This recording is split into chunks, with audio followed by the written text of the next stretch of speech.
So today, ladies and gentlemen, we're talking about how to skillfully build relationships using the power of NLP. Now, there are so many people within the Coaching Masters community that have just embarked upon their very first NLP journey with the NLP Master Course here at TCM, which is a full-blown 24-week experience where you become an NLP practitioner and an NLP master. NLP, neuro-linguistic programming.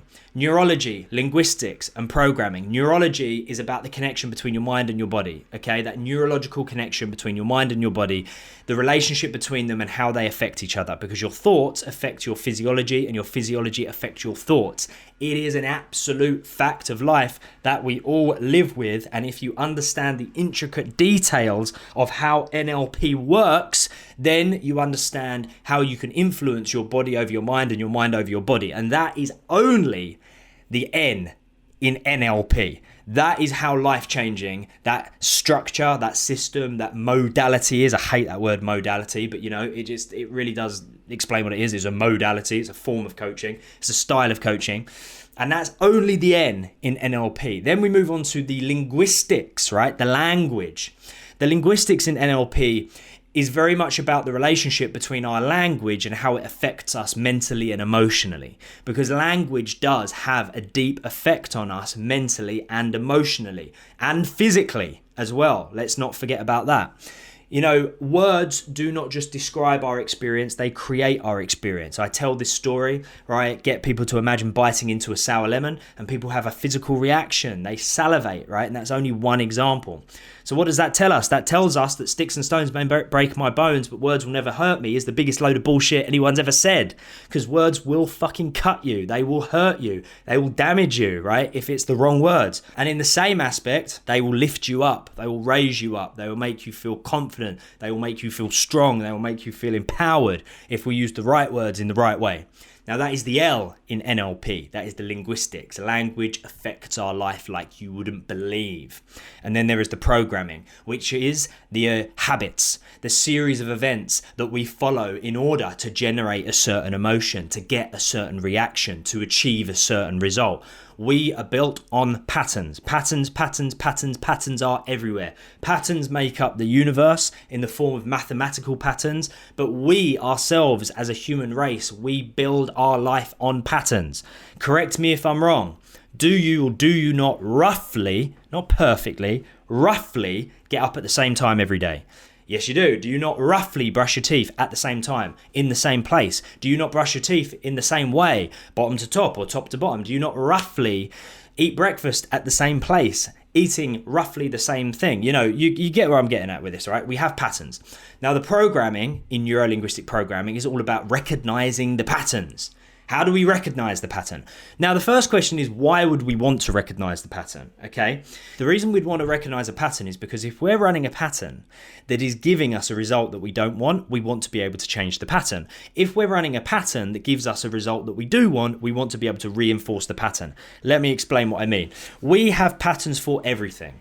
We have patterns not only for the structure of our day, we have patterns in the way that we speak, we have patterns in the way that we move, we have a pattern for falling in love, we have a pattern for hating somebody, we have a pattern for feeling confident, we have a pattern for achievement. We have fucking patterns everywhere. They're everywhere. So what we can do, if we're achieving something to a high standard that we like, let's say for instance we're actually very good at building relationships with people, right? Let's start there. Let's imagine that. What we'll want to do is we'll want to understand the pattern that we run, the program that we run. I prefer pattern over program. We want to understand the pattern that we run so that we can reinforce it, so that we can learn from it, so that we can run even more of it, so that we can put more time and effort behind it, so that we can build even better relationships. Let's say, for instance, we're really bad at building relationships. We want to recognize those patterns. And when I say patterns, what do I mean by that? I'm literally talking about step-by-step processes. Literally saying, right, I'm really bad at building relationships. So what exactly do I do, say, and think in relation to building relationships? Okay, step number 1, I tend to say this. Step number 2, then I think this. Step number 3, then I do this. Step number 4, then I think this. Step number 5, then I say this. Literally granular, step by step by step by step by step by step by step. What is it that I do that results in either not building good relationships or building good relationships, right? So it's really important that we recognize just what neuro-linguistic programming is. What is it? Okay, so we know what it is now. Okay, it's the neurology, it's the connection between our mind and our body and our mind. It's linguistics, it's the language that we use to create experience, not just describe it. And it's programming as well. It's the series of patterns that we run in order to yield certain results, both mentally, emotionally, and physically, right? When you want to help your client with a certain thing, you don't need to automatically, naturally be born with the ability to be able to help them with that one thing. In this scenario, all you would need to do is take the information that I relay on this live and relay it to your client.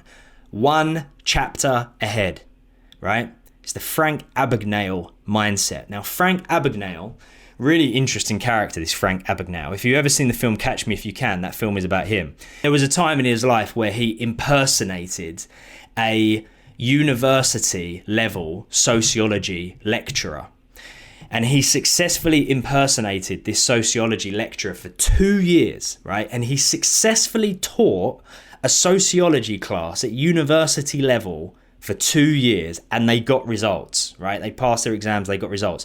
And then when he was caught, right, because I think he was like printing money and stuff, he's like a crazy guy. When he was caught, someone asked him, how on earth did you teach a sociology class successfully for 2 years when you don't have a degree in sociology, you're not a teacher, you don't have any university training? And he said, I only needed to be one chapter ahead. And as long as he was one chapter ahead than all of the students, he would then enter the classroom, having learnt that chapter that they haven't learnt yet, teach the chapter, and they'll learn the lesson. Let's talk about building rapport with NLP, because of course, when it comes to being able to build relationships, being able to build rapport is a very, very significant part of the process. Now, what I want to do is I want to let you know the definition of rapport. Now, we may know what rapport is, you may not, like you may have heard it before, you may kind of vaguely know. Is it when I'm like sort of building a relationship with someone? Is it when we're friends? Is it when they like me?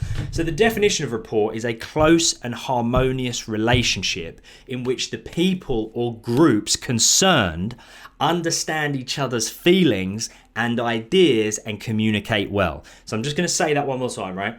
The definition of rapport is a close and harmonious relationship in which the people or groups concerned understand each other's feelings and ideas and communicate well. So why is that really significant? It's significant because we like people that we think like us. Now I'm going to say that one more time. We like people that we think like us, and we like people that we think are like us.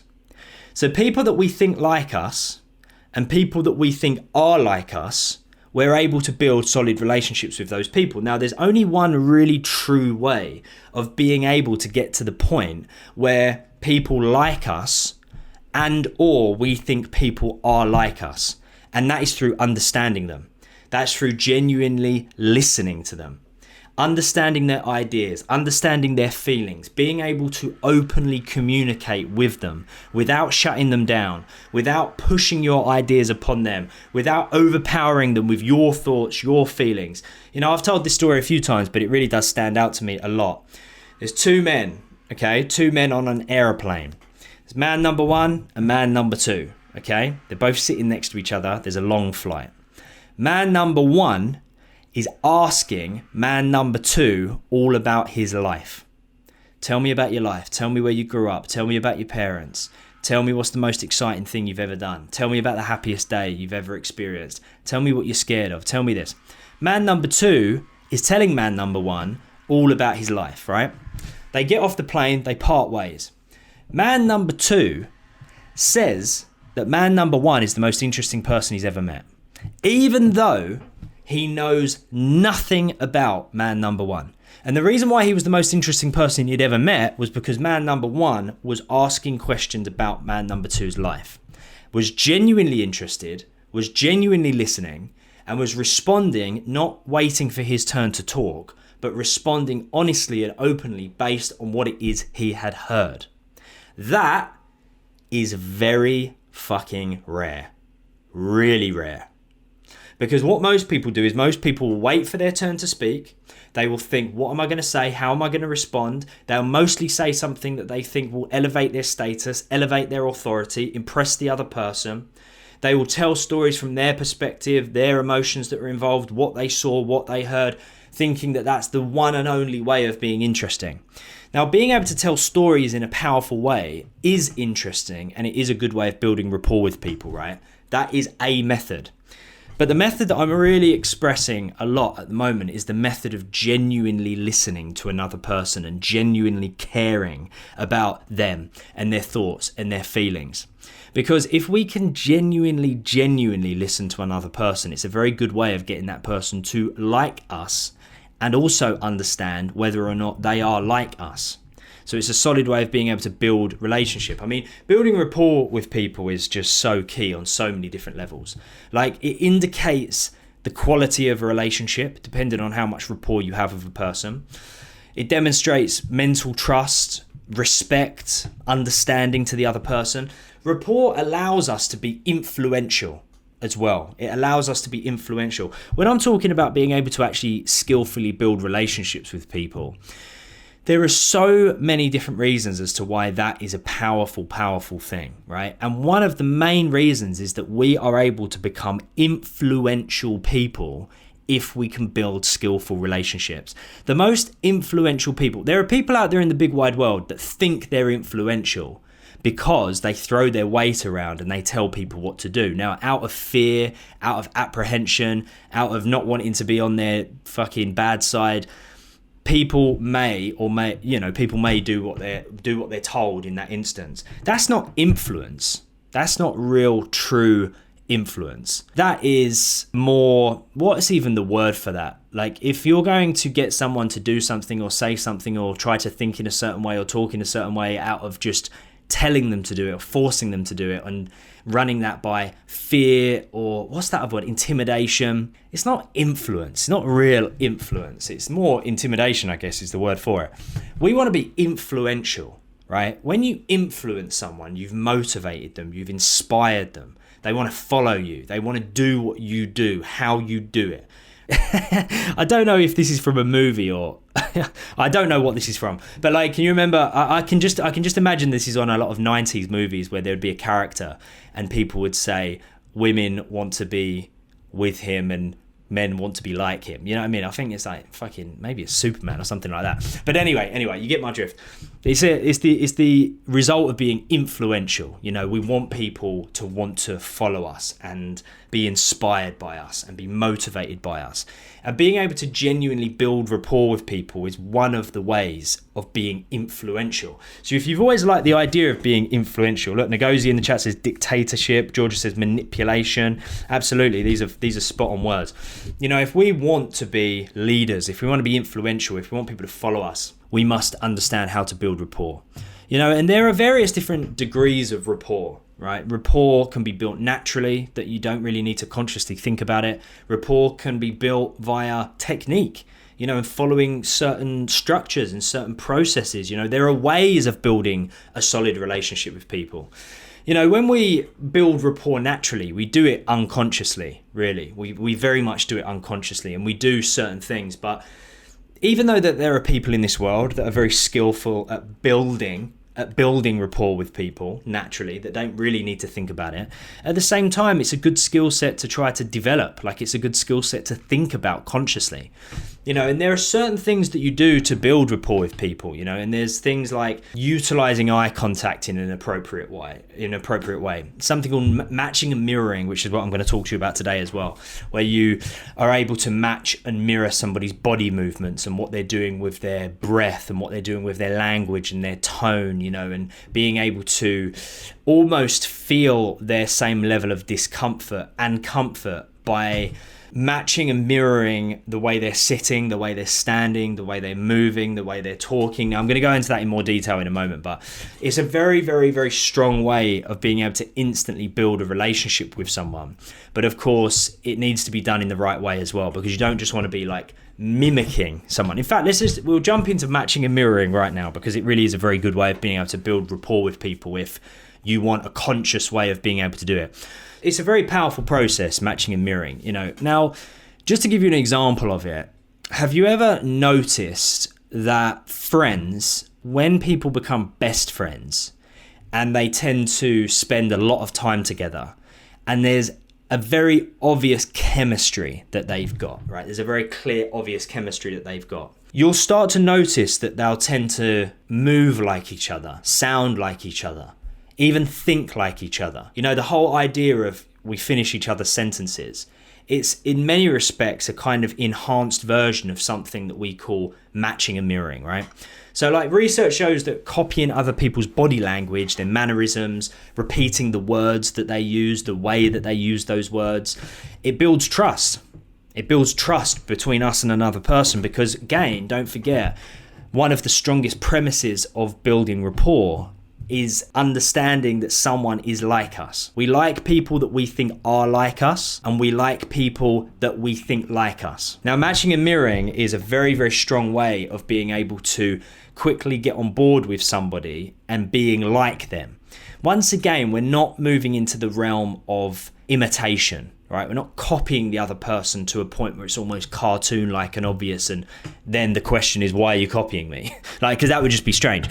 But it's just very subtly recognizing the mannerisms that somebody has, the movement, the body language. When they sit, do they sit and cross their legs? When they lean back, have they got one arm over the chair? Do they scratch their chin with their left hand or with their right hand? Do they rub the top of their brow? Do they look this way or this way? Just very subtly understanding the little mannerisms that a person has. And then also picking up on those small things that they say, those mannerisms in their voice, the type of words that they use, the way they use a word, their tone, their speed and stuff like that. Very charismatic people, what you'll notice, and now that we're talking about this topic today, you'll notice this naturally. People that seem to have a very strong level of natural charisma, they do this. They just do this naturally, right? Now, when you've always got those people that can essentially walk into a room and they're full of charisma and they've got a lot of presence and people tend to really like them and they like talking to them, and maybe you're at a party and you notice this person is talking to a couple of people where you might feel uncomfortable to talk to anyone. They may or may not know they're doing this, but very charismatic people have this natural tendency to match and mirror what another person is doing. And the reason we call it matching and mirroring is essentially you can either completely 100% match what the person is doing. So let's imagine for a moment that you're sitting opposite a person, right? You're sitting opposite someone you'd like to build a solid relationship with and some charisma with. Now that person scratches their chin with their left hand. So what you would do subtly is also scratch your chin with your left hand, right? Now the reason that's called matching is because it wouldn't be a mirror image, right? It wouldn't be a mirrored image. Like if you scratched your chin with your left hand and they scratched their chin with their left hand, it would look disjointed, even though what you're doing is you're literally matching what they're doing. Mirroring would be if you're sitting opposite someone, if they scratch their chin with their left hand, then you scratch your chin with your right hand, because in that instance, when you're sitting opposite each other, you are literally a mirror image of that person. Both equally as strong, both equally as effective, matching and mirroring. So you can literally just choose whichever one you do. You might want to do a mix of both. But the cool thing about matching and mirroring is that it can be learned. That's the cool thing about it. It's not one of those skill sets that you're either born with. No skill set really is one that you're born with or you're not. But it's just a very, very effective way of being able to recognize how a person moves, how they speak, their mannerisms, their tone of voice, and being able to let them know very, very subtly, I'm like you.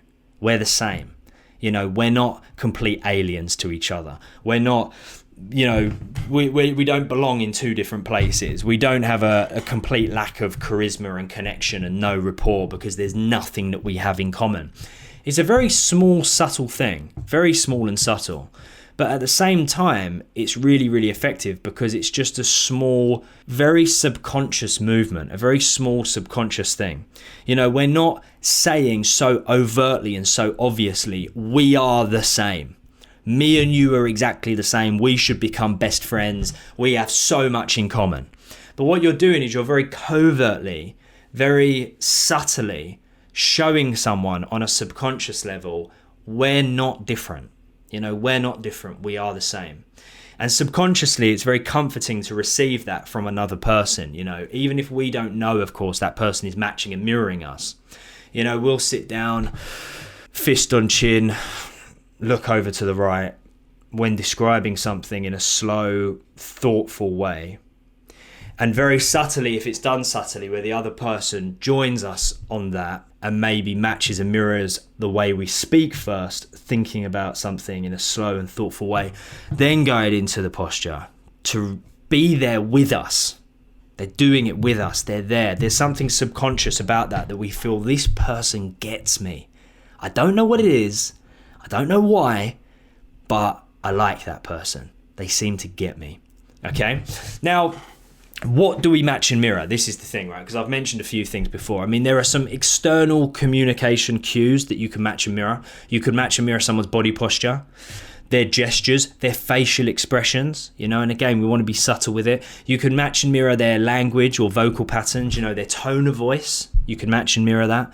Their pace, the words they use, the volume in which they speak. There are also some internal communication cues, energy levels. This is a huge one that really, really is overseen. When someone matches and mirrors our energy levels, that is very, very, very comforting because again, we feel as though we are not alone and we feel like that person opposite us really, truly does understand us. So what needs to happen there is energy is a very intuitive thing, right? I mean, some would argue that actually we do have a sixth sense and the sixth sense is a sense of energy. I'm a firm believer of that. Like I really, really am a firm believer of that in a big, big way. You can walk into a room and you can feel the tension. Like you don't need anybody to have said anything. We should be doing that. We should as human beings be putting thought into that. You know, it's our responsibility as coaches and as the thinkers of this world and the ones that want to understand ideas on a deeper level and how the mind works and how the body works. It's our responsibility to build those relationships with people. We should never fall into the trap of saying, oh yeah, but you know what, if it happens naturally, it happens naturally. If it doesn't, it doesn't, you know, win some, you lose some. That really is fully not taking any sort of form of responsibility at all.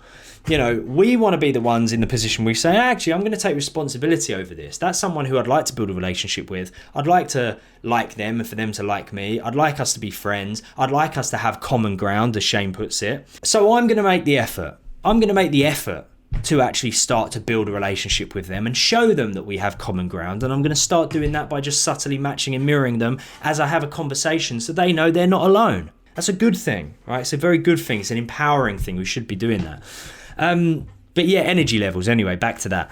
You know, you can feel the tension when you walk into a room. That's fucking obvious, right? You know when someone's staring at the back of your head and they're really fucking daggers in the back of your head. You know it. You can feel it. You can feel it. You know, if they're not saying anything, if they're not actually like, if it's not hitting us on one of our senses where we can't like smell it, taste it, touch it, hear it, it's like you can feel it. You can really feel it, right? You really, really can feel it. It's a sixth sense of energy. We have this sixth sense of energy.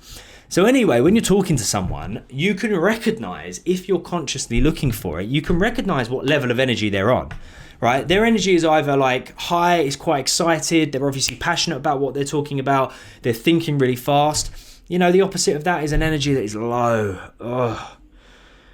That's dreadful. That's like painfully slow. But you know what? Sometimes we need both of those energies, right? And there's everything else in between as well. When you're able to match and mirror someone's energy, what you're doing is, once again, you're taking responsibility over the process and saying, I want that person to feel heard, feel understood. I want them to know they're not alone here.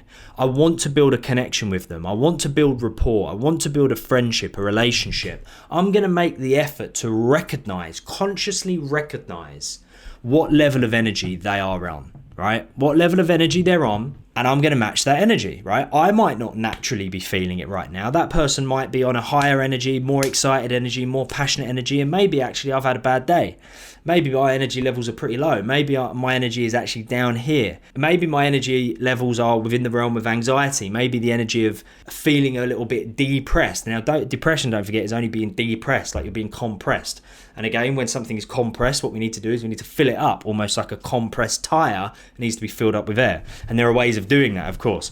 But anyway, we can choose to change our energy levels by simply changing our energy levels, right? And at first it might feel like we're pretending, but actually, instead of thinking about it as pretending, what you're doing is you're taking responsibility.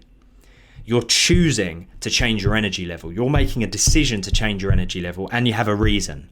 And your reason is because you want to match and mirror the person that you're talking to, because you want to build a rapport with them. Now, like I said before, be careful with this. There's another one as well, actually, just popped into my mind. Breathing. Breathing is a very, very effective one when it comes to matching and mirroring. Breathing. Recognizing the pace in which someone breathes and subtly copying that pattern, copying the way in which they breathe. Again, what it does is it's an energy-based thing. We feel like that person is on our wavelength, right? They're there with us. They understand us. I'm not alone. It's a good way of building rapport. But anyway, like I said before, just like make sure you're careful with it, because that rapport can be gained and lost very, very quickly. It can be very quick to build a solid relationship with someone by matching and mirroring them and understanding them and following their energy levels and following their process, following their lead, right? In terms of their body posture, their gestures, their facial expressions, their tone of voice, their pace, their volume. It can be very, very quick. You can be very, very quick to build a relationship with someone and build a rapport with someone by matching and mirroring them very skillfully. However, you can lose it very, very quickly as well. You can lose it really quickly, because if you do it too much and it sort of moves into the realm of mimic, right? You don't want to be mimicking people. People don't like to be mimicked. Like you get little kids that just copy everything you say. You say, why are you copying me? They say, why are you copying me? Don't do that. Don't do that. That's obviously an extreme example, but what's the reaction we tend to have? Like, we're really fucking annoyed by that. So it's a little bit of a silly example, but it is actually pretty accurate as well. You don't want to get it to the point where you're copying them and mimicking them to the point where it's actually annoying. So the one way around that is subtlety. Subtlety. Just be subtle. Be very small and subtle wins every single time when it comes to matching and mirroring. Small and subtle. So there's just a few things to remember with that. Like, you don't want to be clumsy with it. You want to be able to adopt similar attributes first, not exactly the same. So what do I mean by that? So don't go all in first with like a straight up mimic copy you from day one, right? If they put their hand like this, maybe start with something a little bit different, like this. Yeah. So it's like if they move their head to the right and they're doing this and really thinking, maybe it's a case of you just moving your head to the right and being with them in that position before you get a bit more advanced and sort of move on to an exact copy. So start off with smaller attributes first. Like Georgia says, yeah, it's like mocking. When you're mimicking, yeah, that's a really good way of putting it actually, Georgia. Mimicking is mocking. And we don't want that, because we're not mocking the other person at all. Not at all. We just want to be able to have them feel understood. So just adopt like similar attributes first before you go into the exact same attributes, right? Holding the same amount of eye contact with someone is a very good rapport builder as well. Not saying I'm going to hold eye contact with them because that's a way of building rapport, so I'm going to relentlessly hold it, because that can end up getting like intimidating. But recognizing the exact type of eye contact that the person you're talking to, that they obviously feel comfortable with, and matching and mirroring that. So if the person you're talking to tends to like make eye contact with you when they're talking, and maybe they'll make eye contact with for a few seconds and then look away, and then you recognize that after another thought they'll do it again, but you're the sort of person that tends to like relentlessly make eye contact or never at all, you just copy them, you mimic them. Like, you not mimic them, match them and mirror them, not mimic them or mock them. It's all the M's, isn't it? We're matching them, we're mirroring them, we're doing it subtly. And again, let's look out for key gestures. Okay, key gestures. What you'll notice when you're talking to someone, there's always like one or two like key gestures that someone will use, and they'll use it more often than not. They'll use it way more than they use any other gestures. Key phrases as well. key phrases. We're going to be listening out for the sort of things that, the person that you're wanting to build a relationship with says more often than not. And again, it's not about immediately adopting the phrase if it's a phrase that's really unusual to you, but it's about listening to it and recognizing that they say it and then maybe leading your way into it. This isn't the sort of thing that you'll just master and nail within the space of one conversation. When you get to the point where you're really skillful at this, you can build solid, skillful relationships with people. This is an NLP technique, by the way, matching and mirroring, which is why we're talking about it today, because it very, very much involves the pattern element of what we were talking about. People run patterns, right? This is what we were saying at the beginning. People have patterns for the way in which they speak, the way in which they move. They have a pattern for breathing. They have a pattern for their energy levels. So what we're doing is recognizing that the programming in neuro-linguistic programming, NLP, is very much about pattern recognition. And what we're doing is we're recognizing the patterns that people use to communicate, and we're adopting the same pattern. We're not relentlessly, pig-headedly saying, well, no, I've got my pattern and that's it. I'm not going to deter from my pattern. It's like, okay, well, that's what the fucking rest of the world do, but we're coaches, right? We take responsibility. We're not the ones that are saying, no, I've got my pattern, that's it, I'm not going to do any other pattern. We are recognizing that everybody has their own pattern for a reason, and as a skillful NLP master and as a skillful coach, we're able to adopt the pattern of another person because we take responsibility enough, right? We take responsibility enough to be able to do that. So what we want to be doing also with this, and this is like pretty advanced stuff, but I'm just going to sort of leave you with this when it comes to building skillful relationships. We then are able to move into the realm of something that we call pacing and leading, okay? Pacing and leading. So what is pacing and leading? So basically, let me sort of break this down into 3 steps so it's very, very easy to process. There's matching, pacing, and leading, okay? Now, for this example, matching and mirroring, let's just call it matching, right? Just to make it easy. Matching, pacing, leading. Matching, pacing, leading. So what is that? What do I mean by that? You now know a lot about matching, okay? You know a lot about matching. So what you would want to do if you would want to be influential over another person, right? Be influential and being able to inspire them, motivate them, or have them sort of okay, I'll give you a good example. Let's say, for instance, you're talking to somebody and you recognize that the patterns that they're currently running are damaging for them. They're running patterns that are getting them into bad relationships, that are making them feel really shit, that are yielding really bad results, and you want to help them, okay? You want to help them. Now, the person that you're talking to, they're running all of these patterns. They have language patterns that don't work for them, i.e. they might constantly be putting themselves down or constantly complaining. They have physical patterns that don't work for them, i.e. they're just horrible to themselves, they're beating themselves up, they're going to the wrong places, they're talking to the wrong people, they're doing the wrong things. We all recognize that, right? We all recognize that we've been in that position probably at some point in our lives, or at least we know somebody who we would say they don't do themselves any favors, right? That's what we would say in the UK. I'm sure it's across the world as well. We all know people that are like, they don't do themselves any favors. So we want to help them, okay? So there's a really effective way that we're able to help them. First of all, we match them. And you might be thinking, well, hang on a minute, the pattern that they're running is really detrimental. It's not very helpful. It's damaging them. It's making them feel bad. It's making them do shitty stuff. That's true, but what do people tend to repel against and rebel against? Straight up advice. And this is the power of coaching, and this is the power of NLP, because if we say to that person, you know what, I recognize that the patterns you're running are really, really bad, and actually you're putting yourself in a really bad position, I recommend you do this. The human brain says, fuck off, don't tell me what to do. Even if not consciously we're thinking that, there is a little part of the human brain that just does not want to be enslaved in any way. And then as soon as we often take people's advice, but have you ever recognized that we tend to take people's advice after an initial tough pill to swallow, right?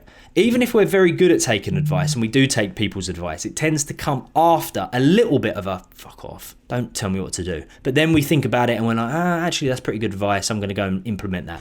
There's a much easier way of doing it, right? So Ngozi says, mine certainly does. Mine too, Ngozi, trust me, you're not alone. My mind instantly goes, fuck off, mate. Don't tell me what to do. I know exactly what I'm doing. And afterwards, I might let it sink in. But anyway, matching, pacing, leading. So what we'll do is, because we don't want to straight up give that person advice, what we'll do is we'll match them. We'll match what it is they're saying. We'll match the gestures. We'll match the energy level. We'll match the breathing. Let's say they're like midway through a fucking proper complain session. This is shit, that's shit, life's really bad, I don't want this to happen, that's really blah, blah. And they're getting all het up and blah, blah, blah. If we were to match that, again, it might at first feel like we're contributing towards it, but what we're doing is we're simply matching it, right? We're letting them know, yep, I understand you, I hear you, I'm here with you, I feel you, I'm breathing like the same, I'm moving the same, I'm gesturing the same, I'm saying the same things, right? And I'm here, I'm on that fucking level with you, trust me, trust me. Pacing is then, once you've got them there at that point and you feel like you're matching them really, really well, pacing is where you then start to decide where you would like that to go, right? So what you do with pacing is then all of a sudden you're sort of pacing them in the sense that you're still doing what it is that they're doing, but then you just gradually, very gradually start to change what it is you do. Maybe you gradually start to bring your breathing down. Then you gradually start to bring your energy levels into a more calm place. Then you gradually start to speak in a more empowering way, solution-focused way. Then your gestures start to be a bit calmer, a bit more confident, a bit more empowered. And what you'll find is gradually, if you've matched that person skillfully at the beginning, when you then pace them in another direction, a direction you feel that will be more useful for them, they'll start to follow you. Then you can lead them.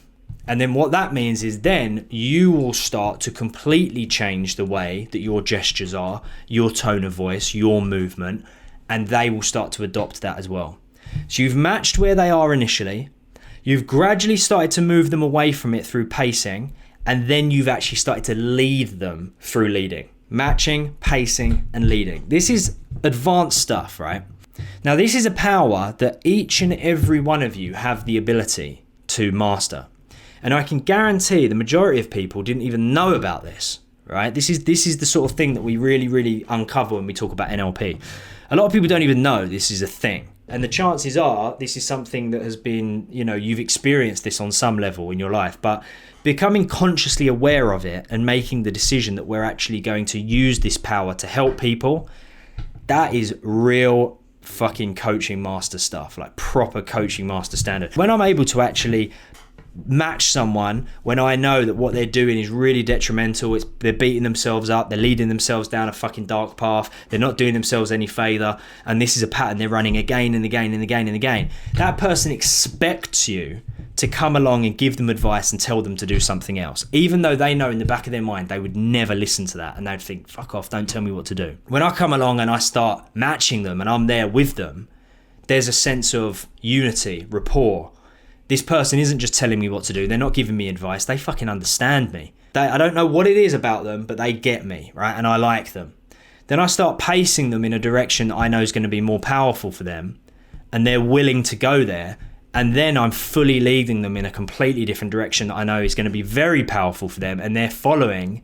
Then I'm able to take someone from a place where they're really beating themselves up in a bad way, their language is all over the place, they're putting themselves down, they're getting into bad relationships, they're doing really shitty things, and match pace and lead them out of that, right, into a place that I know actually is going to be very, very useful for them. That person then would say, I don't know what it is, but they really helped me. Don't know what it is. I don't know what it is they said. I don't know what it is they did. I don't know why. I don't know if it's just because I like them. I don't know if it's because I felt like they understood me. I don't know.